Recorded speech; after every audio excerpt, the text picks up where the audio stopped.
우리는 사도행전 10장의 말씀을 통해서 계속해서 하나님께서 베드로와 고넬료에게 환상을 보여주시고 이를 통해서 이제는 십자가와 그 복음이 이방인들에게 전파되어져 가는 그 하나님의 어떤 복음 전파의 역사의 과정들을 우리는 보고 있습니다. 이 본문을 묵상하고 또 설교를 준비할 때 저의 마음과 시선을 사로잡은 것은 본문에 등장하는 고넬료와 베드로 안에 있는 하나님을 향한 갈망이었습니다. 다윗은 하나님을 향한 갈망을 시로 고백했는데 다윗 안에 있는 하나님을 향한 갈망을 고백하는 또 그 갈망을 드러내는 대표적인 시가 시편 63편입니다. 제가 1절부터 8절까지 읽어 드리겠습니다. 하나님이여 주는 나의 하나님이시라. 내가 간절히 주를 찾되 물이 없어 마르고 황폐한 땅에서 내 영혼이 주를 갈망하며 내 육체가 주를 앙모하나이다. 내가 주의 권능과 영광을 보기 위하여 이와 같이 성소에서 주를 바라보았나이다. 주의 인자하심이 생명보다 나음으로 내 입술이 주를 찬양할 것이라. 이러므로 나의 평생에 주를 송축하며 주의 이름으로 말미암아 나의 손을 들리이다. 골수와 기름진 것을 먹음과 같이 나의 영혼이 만족할 것이라. 나의 입이 기쁜 입술로 주를 찬송하되 내가 나의 침상에서 주를 기억하며 새벽에 주의 말씀을 작은 소리로 읊조릴 때에 하오리니 주는 나의 도움이 되셨음이라. 내가 주의 날개 그늘 아래에서 즐겁게 부르리이다. 나의 영혼이 주를 가까이 따르니 주의 오른손이 나를 붙드시거니와. 아멘. 우리가 계속해서 새벽마다 시편 말씀을 나누고 있으니까요, 이 구절의 의미와 은혜들은 또 그때 가서 더 깊이 있게 나누기로 하고요. 이 시편 63편의 1절부터 8절의 말씀을 보면 그 구절마다 다윗 안에 있는 하나님을 향한 갈망이 기록이 되어 있습니다. 당장 이 시편 63편은 다윗이, 여러분 그 성경에도 다윗이 유대 광야에 있을 때라고 이렇게 기록이 되어 있거든요. 그러니까 이것은 다윗이 사울 왕에게 쫓겨 다니던 시기에 기록한 성경입니다. 다윗에게 가장 시급한 문제는 뭐였을까요? 그것은 당장 지금 사울에게 쫓겨다니는 상황이니까 사울의 손에서 구원함 받는 것 아니겠습니까? 당장 사울 왕에게 잡혀가면 죽는데 그 죽음의 위기라고 하는 문제 앞에서 다윗에게 가장 시급한 문제는 그 사울 왕의 손에서 구원함을 받는 것이죠. 그러면 다윗 안에 있는 가장 큰 갈망은 그 문제에서 구원함 받는 겁니다. 하루속히 사울과의 관계가 청산되는 겁니다. 그런데 다윗의 고백을 보면 제가 1절만 다시 한번 읽어드리겠습니다. 하나님이여 주는 나의 하나님이시라. 내가 간절히 주를 찾되 물이 없어 마르고 황폐한 땅에서 내 영혼이 주를 갈망하며 내 육체가 주를 앙모하나이다. 여기서 말하는 내 육체가 주를 앙모하나이다 라는 그 단어의 의미를 보면 내 육체가 힘이 다 기진할 때까지 주님을 찾았다는 말입니다. 그러니까 내 육체의 힘이 완전히 진이 빠질 때까지 하나님을 찾고 또 찾으면서 부르짖었다는 거예요. 여러분, 우리가 죽음의 위기 앞에서 힘이 빠지도록 구한다면 뭘 구하겠습니까? 하나님 빨리 이 죽음의 위기가 벗어나게 해주세요. 빨리 이 문제에서 나를 좀 구원해 주세요. 여러분, 일반적으로 우리가 이걸 구하지 않겠습니까? 그런데 다윗 안에는 육체의 힘이 다할 때까지 하나님을 구했다는 거예요. 여러분, 이 시편 63편을 보면 그 구절마다 드러날 수밖에 없는 다윗 안에 있는 하나님을 향한 갈망을 우리가 볼 수 있습니다. 이처럼 하나님을 향한 갈망은 숨길래야 숨길 수가 없는 겁니다. 우리가 누군가와 사랑에 빠지면 사랑에 빠진 티가 나는 것처럼 우리 안에 하나님을 향한 갈망이 있으면 그 갈망은 절대 숨길 수가 없어요.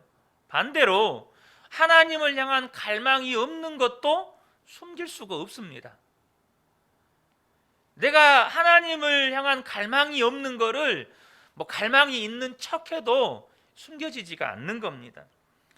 본문에 베드로와 고넬료의 안에 있는 하나님을 향한 갈망은 숨길 수가 없었습니다.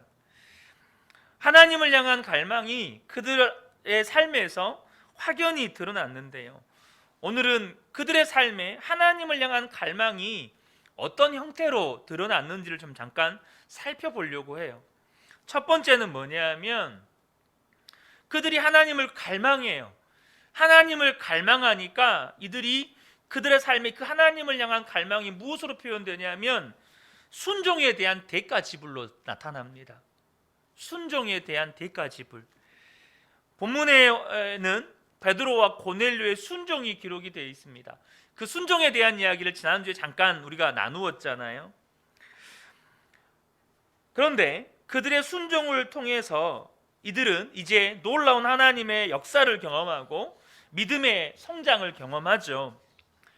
그러나 그들의 순종은 그럼 순종했구나, 대단하네, 믿음 좋네, 그렇게 가볍게 말하고 넘길 그런 순종이 아니라는 겁니다. 그들의 순종은 물론 모든 순종에는 대가 지불이 따릅니다. 오늘 본문의 고넬료와 베드로의 순종은 분명한 대가 지불이 따르는 순종이었다는 거예요. 먼저 고넬료의 대가 지불을 좀 살펴보겠습니다. 24절을 보면 지금 고넬료의 집에 친척과 또 친구들을 모아서 베드로를 기다리는 장면이 소개가 됩니다.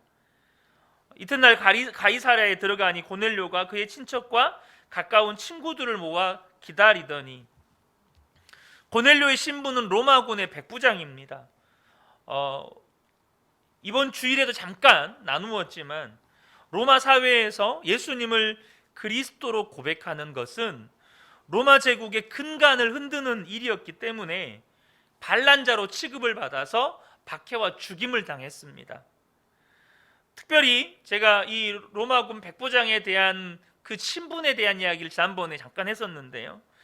당시 로마군 지휘에서 백부장의 이 지위와 그 권세는, 그 위세는 대단한 것이었습니다. 고넬료는 이대로 쭉 군 생활을 유지하면 전역 후에는 지역 시의원 내지는 치안 판사가 될 수 있습니다. 그런데 베드로를 청하라는 하나님의 말씀에 순종하면서 그냥 몰래 불러도 되잖아요. 누구 초대 안 하고 친구들이나 친척들 초대 않고 그냥 고넬료와 그 가족들만 조용히 그냥 부르면 되잖아요. 분명히 이 고넬료는 로마 군인이기 때문에 그 주변의 친척이나 친구들의 대부분이 이 로마 사람들과 관계된 사람들일 것입니다. 그러니까 지금 고넬료의 행동은, 고넬료의 순종은 공개적으로 자신의 신앙을 고백하는 행동입니다. 그러니까 공식적으로 로마의 신분을 가지고 있는 주변 사람들에게 자신의 신앙을 이제는 확연하게 고백하는, 드러내는 그런 태도예요. 공개석상에서 로마 사회에다가 자신의 신앙을 드러냈기 때문에 이제 고넬료에 대한 평판이 달라진다는 겁니다. 이 사람은 로마 황제와 로마에 충성하는 로마군 백부장이 아니라 이제는 예수를 그리스도라고 고백하고 예수님을 주님과 왕으로 고백하는 사람이요, 로마 제국에게는 반란자인 그리스도인이라고 이제는 평가를 받게 된다는 거예요. 그렇게 이제 소문이 나게 되어 있어요. 그러니까 그는 전역 후에 지역 시의원이나 치안 판사가 되는 건 물 건너간 겁니다. 그것만 물 건너갔겠습니까? 군 생활을 이대로 지속할 수 있을지도 확신할 수가 없는 상황입니다. 또한 그 백부장이란 지위 때문에 그 사람 주변에, 이 고넬료 주변에 얼마나 많은 사람들이 몰려들었겠어요. 잘 보이려고. 우리 아들이 이번에 당신 부대에 속해 있는데 잘 좀 봐주세요. 이렇게 아부 떨고 그렇게 고넬료를 치켜 세우는 사람들이 얼마나 많았겠어요? 근데 이제 그 주변의 사람들도 다 떠나가는 겁니다. 지금 고넬료가 하나님의 말씀에 순종하기 위하여 지불한 대가는 이루 말할 수가 없는 겁니다. 그런데 고넬료는 하나님의 말씀에 순종하기 위해서 그 대가를 기쁨으로 지불하고 있다는 거예요. 무엇으로 알 수 있습니까? 25절에 보면 베드로가 오잖아요. 달려가서 그 앞에 엎드립니다. 사람들이 다 보고 있어요. 로마인들 혹은 로마 군과 관계된 친구들, 지인들이, 친척들이 다 보고 있어요. 근데 그 앞에 가서 그냥 엎드려 버린다니까요. 그 앞에 가서 종의 태도를 취해요. 노예의 태도를 취하는 겁니다. 자, 그럼 베드로가 지불하는 순종의 대가는 뭘까요? 28절과 29절을 보면 이르되 유대인으로서 이방인과 교제하며 가까이 하는 것이 위법인 줄을 너희도 알거니와. 이것은 하나님의 말씀에서 어긋났다라는 표현이 아니고 유대인들의 전통, 유대인들의 율법에 어긋나는 일이었어요. 근데 베드로가 하나님의 말씀이 어떻게 했습니까? 29절에 보면 부름에 사양하지 않고 왔다. 이것이 우리 유대인 공동체에서는 이방인들과 교제하는 것이 위법이다. 우리의 전통법을 어기는 것이고 우리의 관습법을 어기는 것이고 우리의 율법을 어기는 것이다. 그런데 나는 하나님의 말씀에 순종하기 위하여 너희들에게 왔다라고 말하는 겁니다. 유대인 공동체에서 여러분 이방인들과 교제하는 건 엄청난 비난과 지탄의 대상이 됩니다. 유대인들과 같은 야곱의 자손들이었지만 본인들의 의사와 상관없이 아수르에 의해 점령당하고 혈통이 섞여버려서 이제는 사마리아인이라고 불리는 북이스라엘 사람들, 그들을 유대인들이 뭐라고 취급합니까? 개로 취급했습니다. 그러니까 이방인들을 향한 유대인들의 시선이 이와 같다는 거예요. 실제로 베드로는 이 일 때문에 사도행전 11장에 가면 유대인 그리스도인들에게 비난을 받습니다. 11장 2절과 3절을 보면 베드로가 예루살렘에 올라갔을 때에 할례자들이 비난하여 이르되 내가 무할례자의 집에 들어가 함께 먹었다 하니 실제로 비난을 받습니다. 지금 베드로가 하나님의 말씀에 순종하기 위해서 지불한 대가는 같은 믿음의 공동체의 사람들로부터 손가락질 당하고 비난받는 것이었습니다. 여러분 아셔야 돼요. 하나님 말씀에 순종할 때 믿는 사람들이 다 박수 쳐주지 않는다니까요. 하나님의 말씀에 순종할 때 믿는 사람들이라고 다 지지해 주는 게 아닙니다. 이거 아셔야 돼요. 하나님의 말씀에 순종할 때 믿는다고 하는 사람이 오히려 그것에 대해서 더 비난의 말을 쏟아낼 때도 있습니다. 어찌됐든 지금 베드로와 고넬료가 하나님을 향한 갈망이 있어요. 여러분 베드로 안에 있는 하나님을 향한 갈망은 어디에서 드러납니까? 요한복음 21장에서 드러나요. 여러분 잘 아시는 것처럼 갈릴리 호숫가에서 예수님이 베드로에게 물어보십니다. 베드로야, 네가 나를 사랑하느냐? 베드로 안에는요 하나님을 사랑하는 마음이 있어요. 비록 예수님을 배신했고 비록 예수님을 끝까지 사랑하는 일에 실패한 전적이 있지만 그럼에도 불구하고 베드로 안에는 예수님을 사랑하는 마음이 있어요. 그래서 베드로가 나중에 어떻게 죽습니까? 십자가에 거꾸로 매달려서 죽었다고 전승에 기록이 되어 있죠. 마찬가지로 이 베드로 안에 있는 하나님을 향한 갈망은 바로 순종을 위한 대가 지불로 나타난다는 거예요. 두 번째입니다. 두 번째는 그들 안에 있는 이 베드로와 고넬료 안에 있는 이 갈망, 하나님을 향한 갈망이 무엇으로 드러나는가입니다. 이 두 번째는 고넬료에게 더 직접적으로 해당하는 건데요. 본문에서 고넬료에 대한 이야기만 좀 더 주로 다루고 있으니까 그것은 뭐냐면 하나님에 대한 존중입니다. 하나님에 대한 존중. 지금 베드로가 하나님을 너무 갈망해요. 하나님을 너무 사랑해요. 하나님의 은혜를 너무너무 사모해요. 그러니까 하나님에 대한 존중함으로, 은혜를 향한 간절함으로 그 태도가 나타납니다. 25절과 33절에 보면 아까도 말씀드렸던 25절에 베드로가 왔을 때 베드로 앞에 엎드리는, 이게 무엇입니까? 나는 주님의 종입니다. 베드로의 종이란 말이 아닙니다. 나는 주님의 종입니다. 그렇게 주님 앞에 엎드립니다. 33절에도 보면 내가 당신에게 사람을 보내었는데 오셨으니 잘하였나이다. 이제 우리는 주께서 당신에게 명하신 모든 것을 듣고자 하여 다 하나님 앞에 있나이다. 여기에서 중요한 두 가지 믿음의 태도가 나오는데요. 첫 번째는 뭐냐면 주여 말씀하십시오. 내가 다 듣겠습니다. 이거예요. 주께서 당신에게 명하신 모든 것을 듣겠습니다. 주님 말씀해 주십시오. 제가 당신이 말씀하시는 것은 다 듣겠습니다. 이 태도예요. 두 번째는 뭡니까? 우리는 다 하나님 앞에 있습니다. 여러분, 지금 저와 여러분이 하나님 앞에 있다는 거 믿으십니까? 이것은 하나님에 대한 너무나도 중요한 존중의 태도입니다. 여러분, 지금 여러분은 제 앞에 있는 게 아닙니다. 저도 여러분 앞에 있는 게 아닙니다. 우리가 물리적인 공간 안에서 육신은 서로를 대하고 있지만 우리는 다 지금 하나님 앞에 있는 겁니다. 왜요? 우리는 하나님께 예배하고 있으니까.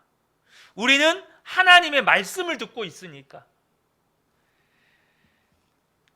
고넬료 안에는 그러한 하나님을 향한 갈망이 있어서 그 갈망은 베드로가 들어올 때 주변 사람들의 시선이나 평판이나 평가를 개의치 않고 그 베드로의 발 앞에 엎드림으로, 이것은 베드로에 대한 존중함의 표현이기도 하지만 더 근본적으로 하나님을 향한 고넬료의 존중이었습니다. 또한 베드로를 통해서 선포되는 모든 말씀, 베드로를 통해서 선포되는 모든 하나님의 말씀을 내가 다 듣겠습니다. 오늘 내게 주신 은혜 하나도 안 놓치고 나는 다 듣겠습니다. 나는 주님께서 내게 말씀하신 거 하나도 안 놓치고 다 듣고 갈 겁니다. 이런 태도로 나가는 거예요. 그리고 내가 지금 하나님 앞에 있습니다. 여러분, 사람에게 잘 보이려고 하시면 안 돼요. 우리는 하나님 앞에 있는 겁니다. 사람을 기쁘게 할 필요도 없어요. 저에게 잘 보일 필요도 없고 저 역시도 여러분들에게 잘 보일 필요가 없어요. 우리는 하나님 앞에 있는 거예요. 자, 근데 언제나 하나님을 향한 갈망이 있는 사람들은 이렇게 하나님을 존중한다는 거예요. 그 대표적인 인물 가운데 한 사람이 한나입니다. 잘 아시는 것처럼 한나가 아이를 갖지 못했을 때 그가 하나님 앞에 가서 간절히 기도하지만 그 모습을 지켜본 엘리 제사장이 뭐라고 이야기합니까? 네가 언제까지 취하여 있겠느냐? 포도주를 끊어라. 술 끊어라. 지금 뭐 하는 거야? 예배당에 술 취해가지고 지금 뭐 하는 짓이야? 기도하고 있는 한나를 향해서 그런 폭언을 합니다. 그런데 한나는 그런 오해받는 거 개의치 않았습니다. 오직 하나님의 은혜만 필요했습니다. 그는 끝까지 하나님을 향한, 또 은혜를 향한 존중의 태도를 포기하지를 않는 거예요. 그러니까 사무엘상 1장 15절에 보면 한나가 대답하여 이르되 내 주여 그렇지 아니하니이다. 나는 마음이 슬픈 여자라 포도주와 독주를 마신 것이 아니요 여호와 앞에 내 심정을 통한 것뿐이오니. 나는 지금 하나님 앞에 나의 마음을 지금 고백한 것뿐입니다. 그때 17절에 엘리 제사장이 이제 하나님이 너의 기도에 응답해 주기를 원한다 이렇게 축복할 때 18절에 한나가 어떤 태도를 취합니까? 당신의 여종이 당신께 은혜를 입기 원하나이다. 여러분, 만약에 그때 당시에 이 한나가 엘리의 말에 자신의 하나님을 향한 갈망, 그로 말미암은 하나님을 향한 존중의 태도를 포기해 버렸다면 아마 한나는 사무엘이라고 하는 놀라운 은혜의 역사를 경험하지 못했을 거예요. 근데 끝까지 하나님 앞에 존중의 태도를 취해요. 여러분 잘 아시는 것처럼 귀신 들린 딸을 가진 가나안 여인, 거기서 예수님이 그 여인 안에 있는 그 갈망을 시험하십니다.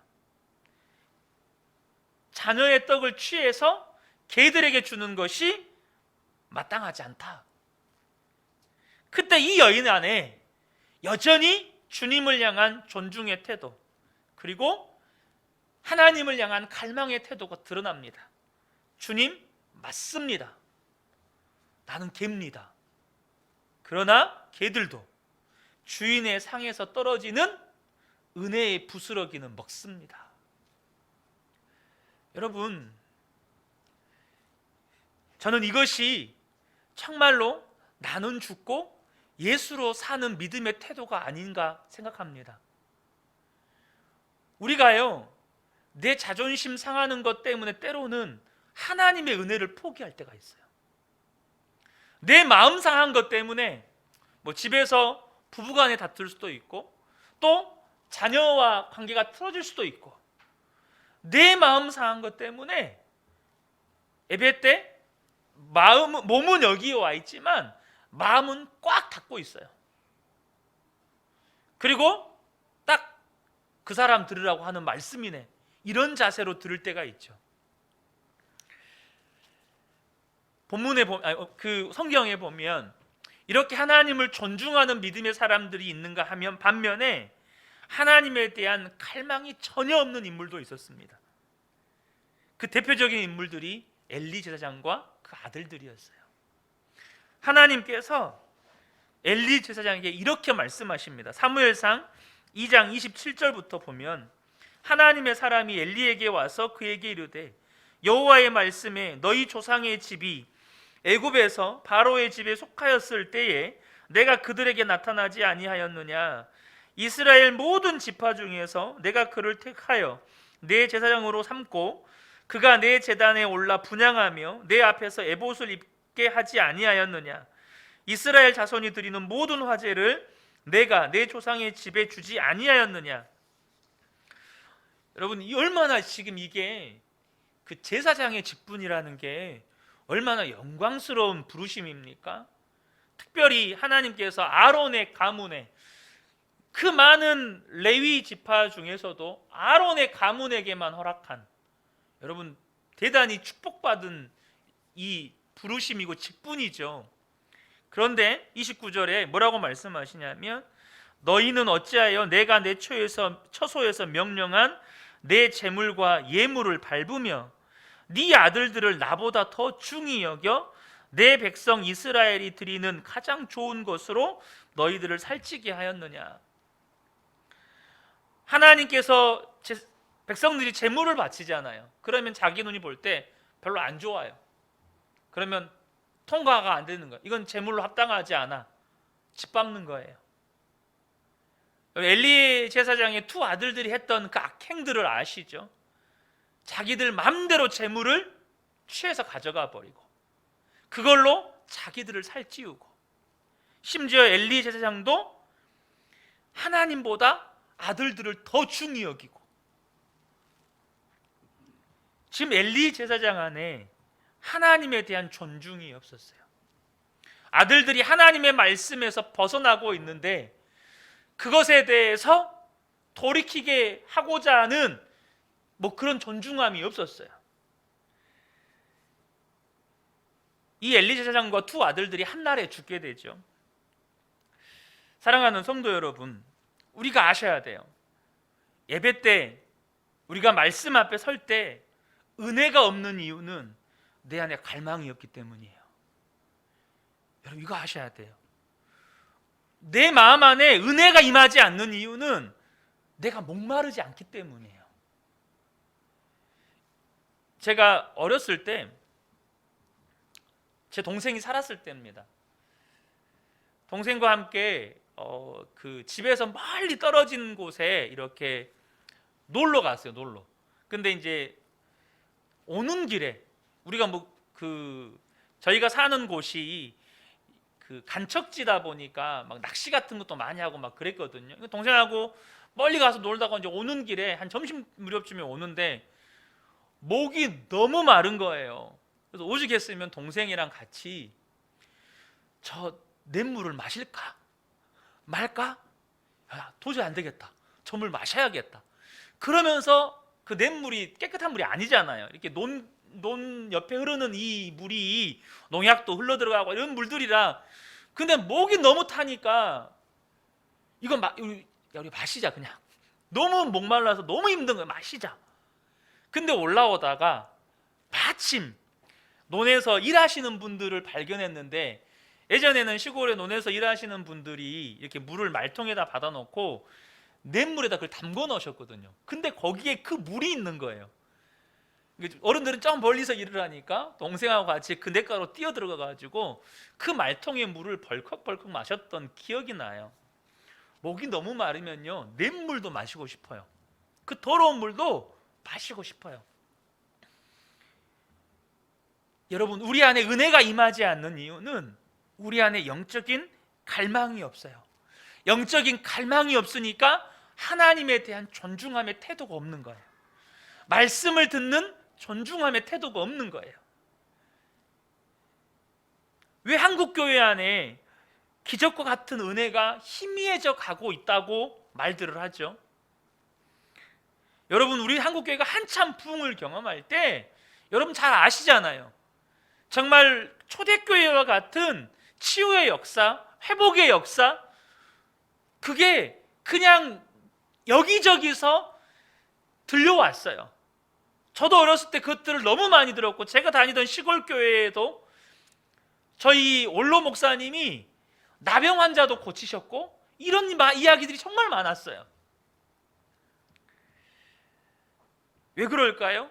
한국 교회 안에 하나님을 향한 갈망이 희미해져 가기 때문이에요. 존 비비언 목사님의 존중이라는 책을 보면요, 이런 예화가 실려 있습니다. 존 비비언 목사님이 굉장히 존경하는 사역자 부부인데, 남편 이름은 영문 약자로 돼 있어서 정확하게 잘 모르겠습니다. TL과 데이지라고 하는 사역자 부부입니다. 이분들이 아프리카 집회에서 있었던 이야기입니다. 이분들의 집회에는 수많은 불치병 환자들이 고침받는 역사가 있었습니다. 특별히 아프리카에서는 야외 집회를 하게 되면 적게는 5만 명, 많게는 25만 명까지 모인다고 합니다. 그런데 이 집회에 참석하는 성도들이 이 집회에 참석하기 위해서 적게는 하루 이틀을 걸어오거나 많게는 일주일에서 보름을 걸어온다고 해요. 그 집회에 참석하려고, 그 일주일짜리 혹은 2, 3일짜리 집회에 참석하려고 많게는 보름을 걸어온다는 거예요. 아프리카 어느 전도대의 집회 중간에 한 여자가 찾아왔습니다. 그 여자는 죽은 아기를 안고 있었습니다. 아기는 머리까지 완전히 포대기에 둘둘 감겨 있었습니다. 어머니는 아기를 이 데이지 사모님에게 건네면서 아이가 살아나도록 기도해달라고 통역관을 통해서 부탁을 했습니다. 데이지는 포대기에 싼 시신을 안고 기도를 시작했습니다. 조금 지나자 이 포대 속에서 움직임이 느껴지면서 기침 소리가 나는 겁니다. 데이지가 포대기를 풀자 아이가 말똥말똥한 눈으로 그녀를 쳐다보고 있었습니다. 데이지는 아기를 꼭 싸서 어머니에게 안겨주었습니다. 어머니는 포대기를 들추어 아들의 얼굴을 보더니 그제야 감격의 환성을 터뜨렸습니다. 데이지는 어리둥절했습니다. 자기 품에서 아기가 기침 소리를 낼 때는 왜 어머니가 아무런 반응이 없었을까? 포대기를 들추어 아이의 얼굴을 보고 나서야 기뻐서 어쩔 줄 몰라 하는 이유가 무엇일까? 그래서 데이지는 통역관을 통해서 그 어머니에게 물었습니다. 어머니의 대답은 이랬습니다. 우리 아기는 태어날 때부터 눈이 하나밖에 없었어요. 다른 쪽의 눈의 자리는 그냥 움푹 파여 있었지요. 그런데 지금 보니 우리 아기가 예쁜 두 눈으로 나를 쳐다보고 있잖아요. 이 아이를 살려주신 것만이 아니고 한쪽 눈이 없었는데 하나님이 없는 눈까지 창조해 버리신 거예요. 그런데 그러한 역사들이 아프리카 집회에서 수도 없이 일어나는데 이 존 비비어 목사님이 말하고자 하는 요지는 뭐냐면 그 사역자 부부는 아프리카에서만 사역하는 게 아니고 미국 또 다른 서구 국가들에게도 온다는 거예요. 사람도 똑같고 메시지도 똑같고 기름 부음도 똑같고 사역 방법도 똑같아요. 그런데 미국 교회나 서구 교회에서 집회를 하면 소수의 몇몇 사람들의 두통, 허리, 관절염 그거 치료받고 끝난다는 거예요. 왜 그럴까요? 핵심은 존중입니다. 그들은 아프리카에 있는 성도들은 그 말씀 하나 들으려고 그 은혜 받으려고 일주일 보름을 걸어서 와요. 그리고 그 말씀 듣기 위해서 얼마나 기도로 사모하면서 준비하는지 몰라요. 근데 서구 교회, 한국 교회 주일날 예배 시간에 닥쳐서 허겁지겁 오는 성도들이 얼마나 많죠? 예배 시간 축도도 안 끝났는데 또 허겁지겁 빠져나가는 성도들은 얼마나 많죠? 하나님에 대한 존중함이 없으니까 주님은요, 나를 존중히 여기는 자를 내가 존중하리라고 말씀하셔요. 하나님에 대한 은혜에 대한 갈망이 없으니 하나님에 대한 존중함도 없고 하나님에 대한 존중함이 없으니 여러분 우리 안에 은혜의 역사가 없는 거예요. 서구교회, 미국교회 말할 것이 아니라 지금 한국교회, 지금 우리 말하는 거예요. 우리 안에 왜 성경에서 기록된 하나님의 역사는 딴 사람 이야기냐는 거예요. 핵심은 하나님을 향한 갈망이 없고 하나님을 향한 존중의 태도가 없다는 거예요. 세 번째는 짧게 말씀을 좀 나누고자 합니다. 세 번째 태도가 뭐냐면 베드로가 자신의 영예를 하나님께 영광 돌리는 기회로 사용했다는 거예요. 본문의 베드로는 고넬료를 통해서 더 이상 높임 받을 수 없을 만큼의 높임을 받습니다. 25절에 고넬료가 가서 엎드리죠.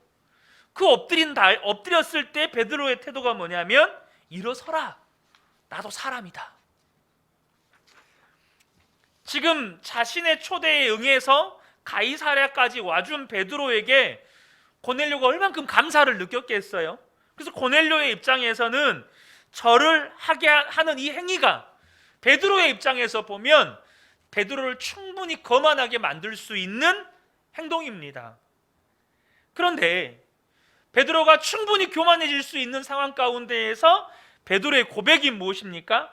일어서라, 나도 사람이다. 하나님을 갈망하는 사람은 분명하게 아는 것이 있습니다. 그게 뭐죠? 나는 사람이라는 거예요. 나는 사람이라고 한 이 고백 안에는 철저한 자기 부인이 있어요. 나는 예수님이 없으면 소망이 없는 사람이다. 나는 예수 생명이 없으면 그냥 죄인이고 예수 생명이 없으면 나는 죄인 중에 괴수고 예수 생명이 없으면 나는 만물의 찌꺼기보다 더 더러운 사람이다. 여러분, 이렇게 예수님이 없을 때 철저한 여러분 자기 부정, 철저한 자기 절망, 예수 없을 때 베드로는 알잖아요. 나는 주님을 위해 죽을 겁니다. 주님 따라 죽는 자리까지도 갈 겁니다. 절대 나는 주님 배신하지 않아요. 근데 베드로가 알아요. 뭘 알죠? 자기 안에 주님을 따를 만한 선한 힘이 없다는 것도 알고 주님을 끝까지 사랑할 힘이 없다는 것도 알고 주님을 절대 배신하지 않을 수 있는 믿음이 없다는 걸 알아요. 그러니까 베드로의 고백이 뭐죠? 나는 사람이다. 하나님 없이는 아무것도 아니고 아무 소망도 없고 아무것도 아닌 나는 사람이다. 여러분, 하나님을 향한 갈망이 있다는 건 철저하게 자기 부정을 경험해 본 사람이에요. 철저하게 자기가 부정된 사람이에요. 내 안에 소망이 없다는 거, 철저한 자기 절망을 경험해 본 사람이라는 거죠. 그래서 베드로가요, 자신이 한없이 연약한 인간임을 알기 때문에 거만해질 수 있는 유혹으로 넘어가지 않고 오히려 고넬료를 그리스도께로 인도하는 기회로 삼아요. 이 이후에 어떤 일들이 일어나는 줄 알죠?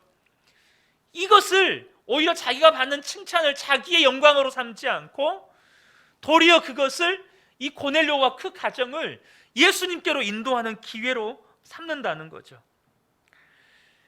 여러분, 이것은 어쩌면 이 앞에서 말씀을 전하고 있는 사역자인 제가, 목회자인 제가 가장 빠지기 쉬운 유혹이기도 하지만 이런 모든 성도들 앞에 놓여 있는 유혹입니다. 그렇지 않나요? 여러분, 우리가요, 제가 솔직한 고백입니다. 솔직한 고백인데, 저는 새벽마다 이렇게 새벽 예배를 인도하는 게요, 정말 좋습니다. 정말 좋고 제게 너무나도 큰 영적인 유익이 됩니다. 너무나도 큰 영적인 유익이 되는데, 그럼에도 불구하고 제 안에 또 유혹이 있습니다. 그게 뭐냐면, 이게 유튜브로 이제 설교가 송출이 되고 또 영상으로 편집이 돼서 올라가다 보면 이 설교에 은혜 받으시는 분이 거기다 댓글을 달아 주십니다. 그럼 댓글은 뭐죠? 저 칭찬하는 이야기입니다. 그러면 그걸 보잖아요. 저도 모르게 마음이 우쭐해져요. 저도 모르게 마음 막 우쭐해져요. 그래서 솔직한 고백입니다. 오늘도 댓글이 달렸나? 이렇게 보고 있는 제 자신을 볼 때가 있어요.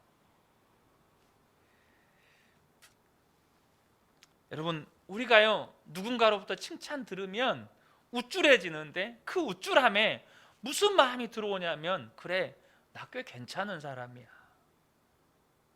나 꽤 능력 있는 사람이야. 나 꽤 믿음이 있는 사람이야. 이런 마음들이 우리 안에 자리를 잡게 돼요. 저와 여러분이 세례 요한의 고백을 항상 기억하시기를 축복합니다. 그게 뭡니까? 그는 흥하여야 하겠고 나는 쇠하여야 하리라. 내가 죽어야 내 안에 예수님이 사세요. 나는 죽어야 예수가 나를 통해서 역사하세요. 저는 저 개인뿐만 아니라 우리 모든 성도님들이요, 더 주님이 많이 역사하시는 삶을 살게 되시기를 축복합니다. 그 핵심이 뭡니까? 내가 죽어야 돼요.